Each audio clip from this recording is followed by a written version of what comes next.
Every single video, I get comment after comment asking me to talk about these shows that I've never seen before, which is fine, by the way. It's just kind of hard to do when you've never seen them. Well, today that's all gonna change, baby. I dug through the comments on all my videos and pulled together a list of some of the most requested shows for me to talk about. And today I'm gonna finally give them a shot. I'll be going through this list and ranking them one by one, mostly by how much I enjoyed the episode and how much it makes me want to keep watching. All based entirely off the first episode. Which I know might upset some of you guys who are like, oh, you should watch Season 3, Episode 14, that's the best one. Why would I do that? If I've never seen it before and it's like a serialized storyline, nothing's gonna matter to me. No character arc, no plot devices. It will just be sort of wasted on me since I've never seen it before. So here's hoping your favorite shows that you've requested have a good pilot. First up, Monster Rancher. Okay, firstly, this theme song, not sure how I feel about it. I can't tell if it's genuinely awful or fantastic. This show seems to be one of those that sort of were riding on Pokemon's popularity, which, according to my track record, means it's right up my alley. It did throw me for a loop at first with it focusing on a kid who lives in what seems to be the real world, before getting sucked into the world of his favorite video game, Monster Battle, just like he's always dreamed of.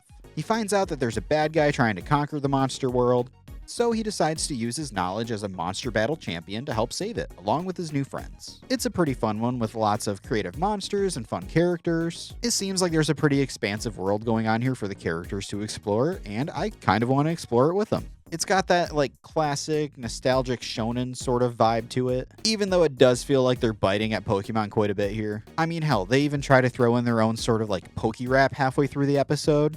Lead the Black Donos on every conquest. Unlock your disc. That caught me off guard. While it doesn't want to make me like stop this video and immediately start watching the series or anything, this is one that I might end up coming back to eventually. So I'm probably going to go with an A tier. Whatever Happened to Robot Jones. This is one of those that I've always been sort of like vaguely familiar with. Like I remember seeing the ads for it and like seeing the characters here and there, but just never got around to actually watching it. This is a cute little show though, with a really neat hand-drawn art style to it.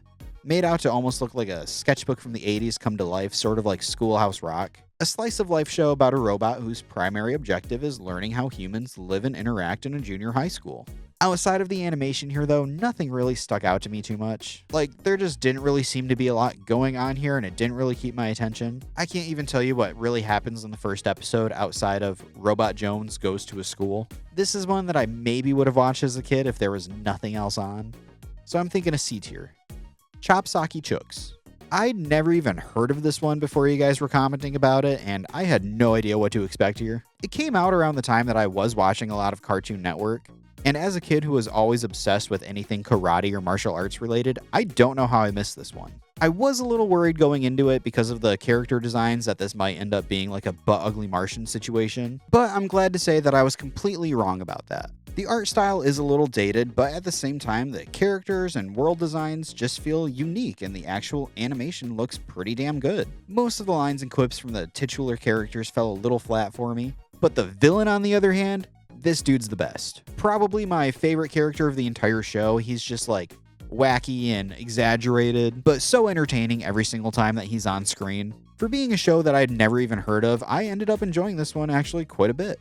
I'd say a solid B tier. Mega's XLR. Another one that I was pretty aware of, but just never seemed to catch an episode. Like, I recognize the characters, but I could not tell you a single thing about this show. And let me say, I only have myself to blame for that because I should not have slept on this one. This was an absolute blast from start to finish, with it starting off with these almost like futuristic Gundam vibes before transporting back to the past to really kick off the story. The characters are fun and entertaining, the action scenes are exciting, and just the all-around vibes of this one were right up my alley. I'm genuinely upset with myself that I never gave this one a shot as a kid, because I think I would have fallen head over heels in love with it. I'm gonna end up watching more of this one. Gonna go with an S tier. The Loud House. This one was quite a bit past my prime when it came out. Like, by this point, I'd already stopped watching Nickelodeon, so while I'd heard of it online, I was never really interested in checking it out. But since it's been brought up so much on the channel, I figured it was time to figure out what the hubbubaloo was all about. The show centers on Lincoln Loud, the middle child of his 10 siblings, and also the only boy out of the bunch. It's an everyday, wacky sitcom with Lincoln trying to survive a house full of walking character tropes. The characters were pretty entertaining, it had some decently funny jokes, and while I don't think I would have been obsessed with it, if this came out around the time I was watching Nickelodeon, I probably would have watched it whenever it was on. I'd say a pretty solid B tier. The Owl House. Man, I really wish I checked this one out before I did my weirdest Disney Channel shows list, because this show is weird as shit.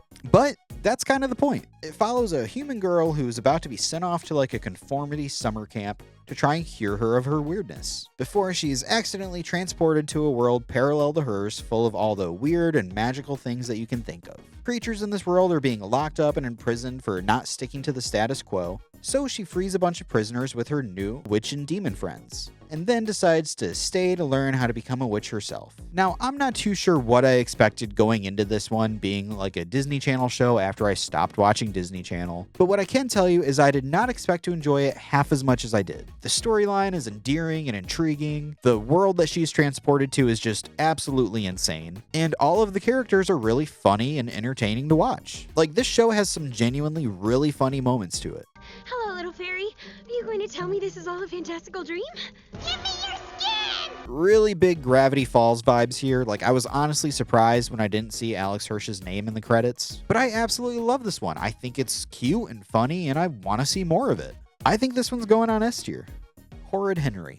A series that I've never watched based on a book series that I've never read. So we're kind of 2 for 2 here. Our first episode is a Halloween special following Henry, who is indeed very horrid. Throughout this whole episode, this kid is just awful. I get that's in the name, but holy shit. He's mean, he doesn't listen, throws fits, shaves his brother's head for God's sake. Kid is a menace. And the whole time I'm assuming it's gonna be oh, kid is bad, kid learns his lesson and is better for it by the end.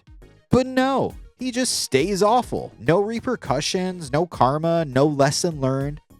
This kid's just a shithead. And what's even worse is he's a shithead that gets away with it. I don't know if maybe other episodes end up being more consequential, where he actually does learn a lesson or get better for it. But I think this one made me genuinely mad that he just did all this horrible shit for 10 minutes and then got off scot-free. Maybe as a kid it would be fun to, watch this other kid just get away with doing all this bad stuff. But as an adult, I'm what the f*** are these parents doing? Like I said, maybe it does get better along the way, but for me, after watching this first episode, I do not want to watch any more of this. I'm just going to get angry. I'm going to put it on D tier. If you love this show, though, and you're upset that I put it on D tier, tell me why I'm wrong. I'll listen. Time Squad. This one seems to be a pretty underrated Cartoon Network show that just somehow completely missed my radar again. The characters look familiar to me, but I can't tell you if I've ever seen an actual episode of this show. And while I wasn't blown away or anything, this one does seem like a pretty fun watch. A time-traveling, shenanigans-filled show with some clever jokes and an all-star voice cast, including Tom Kenny and the GOAT, Mark Hamill. This one was pretty entertaining, and I think if I saw it as a kid, I would have enjoyed it quite a bit. It's funny, but then thanks to the time-traveling plot device, it's also secretly educational, teaching kids about different time periods and historical events through a fun lens. Almost in the same vein as Mr. Peabody and Sherman. I don't think I'm going to be seeking this one out as an adult, but I think I did miss out a little as a kid. Solid show. Let's go with a B tier. Sheep in the Big City. I wasn't too sure what to expect going into this one. I'd seen the main character, Sheep, every once in a while, but always assumed this was just in the same vein as Cow and Chicken or I Am Weasel. But honestly, I think this is better than both of those. Lots of meta jokes and fourth wall breaks, with the storytelling device making it out to be a soap opera, along with fake commercials in between the chapters. And so many of these cutaway gags and jokes are genuinely funny. The humor and the writing in this show might be some of the tightest I've ever seen in a cartoon. Almost every single joke here feels smart and silly at the same time, with basically all of them landing. It feels more akin to something like early Simpsons or Futurama. I'm upset that I didn't see this one as a kid. Maybe if I did, I'd actually be funny. This is definitely one of the most enjoyable ones on the list so far, and probably for its money, the funniest. I don't think it's going to make it quite to S tier for me, but it's a solid A tier. Transformers Beast Wars. Jesus Christ, that CGI is a jump scare. I think I was too harsh on Code Lyoko. Now, I've seen my fair share of Transformers media. but I don't have like a huge love or nostalgia for it. But I figured I'd give this one a fair shot and try to look past the VeggieTales looking CGI. But man, oh man, that's hard to get past. The Transformers crash land on what I believe is a prehistoric Earth. And since there's no automobiles at the time, they take the forms of the animals nearby while trying to get off the planet, I think. Honestly, it's pretty hard to grasp at a storyline here other than they crash to Earth, transform, and fight. And I'm sure a lot of people have a lot of nostalgia for this one, but as somebody that doesn't, this was a pretty hard watch. Between the janky animation and the storyline not really doing anything, there just wasn't a lot here for me to latch onto. So sorry to anybody that loved this one growing up. I'm sure if I saw it as a kid, maybe I'd have a bit more love for it. But this is probably the hardest one that I've had to watch. So I'm going to go with the D tier. Toad Patrol. This feels like something like my mom would have made me watch as a kid, like the Smurfs or the Borrowers. A cute little show centered on a group of freshly born toads on a mission to find their way to Toad Hollow, where the rest of the toads have migrated to, otherwise they'll be turned to toadstools. And I gotta say, even outside of that slightly dark plotline, this show has like an unsettling feeling to it for me. Like, it does feel like magical and enchanting, but at the same time just sort of has like a dark undertone to it that I can't really put my finger on. Like, it feels like a show that's gonna get kids hooked on the cuteness and then pull the rug eventually and like kill off 3 main characters or something. Obviously, I've only seen the first episode, but let me know if I'm completely off base here or not. Either way, it seems like something I probably would have enjoyed as a kid. I don't think I'll end up watching any further, but I can definitely see the charm here. I'm thinking a C tier. Amphibia.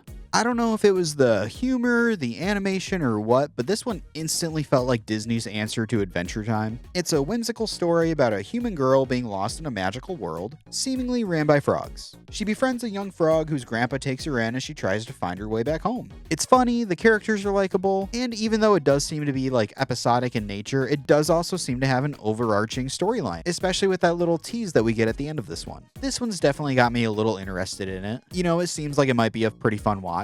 I'm not like immediately hopping to the next episode. Get it? Because frogs, they hop. But this is something I might see myself tuning back into down the road eventually. I'm thinking this one goes on A tier. Total Drama Island. All right, guys, you got me. I did it. Are you happy now? Because you might not be. This is probably the show that's been requested the most since the beginning of this channel. It was always sort of around, but I just never tuned into it because it never really seemed to pique my interest. But that's the old me, because I've officially crossed the threshold, and I've watched the first episode of Total Drama Island. It's a 2-parter, and honestly, with the first half, I wasn't super into it. The show's an animated send-up of reality TV shows, primarily in the vein of Survivor, with a huge cast of characters all basically being their own TV character trope. The entire first half is basically just introducing the premise and the characters, so I didn't find it that interesting and wasn't super invested. But I was hoping that it would grab my attention more in the second part with them actually getting to the challenges and stuff. But honestly, it just never really did. It wasn't super exciting, I didn't really enjoy the characters that much, at least not enough to care about what was actually happening to them. Maybe if I have more time with the show, I will eventually, start to root for these characters more and get worried they're going to be voted off the island. But in this first episode, nothing really landed for me. Sorry to disappoint, but I'm probably going with like a C tier. Generator Rex. Another one that I'm familiar with the character but just never got around to it. It throws you in pretty fast with some exposition about how the world's been infiltrated with these nanites that transform anyone that gets infected. It then follows Rex, an amnesia-ridden teenager who's able to control his nanites and not only use them to create whatever he wants, but can also cure other infected people as well. And this one was a blast. This episode's just chock full of exciting scenes and really creative world building and character designs. This chick's sending people to the Shadow Realm.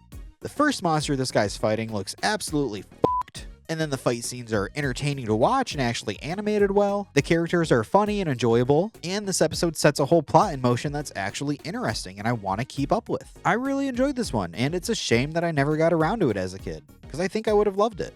I'm going S tier. And last up, Pellswick. I'd never even heard of this show before, but with how many people were commenting about it on the last video, I figured I kind of had to check it out, and it's basically what made me want to start this whole video. And while I'm 98% sure that I've never seen this show in my life, the theme song sounded kind of familiar, and I don't know why.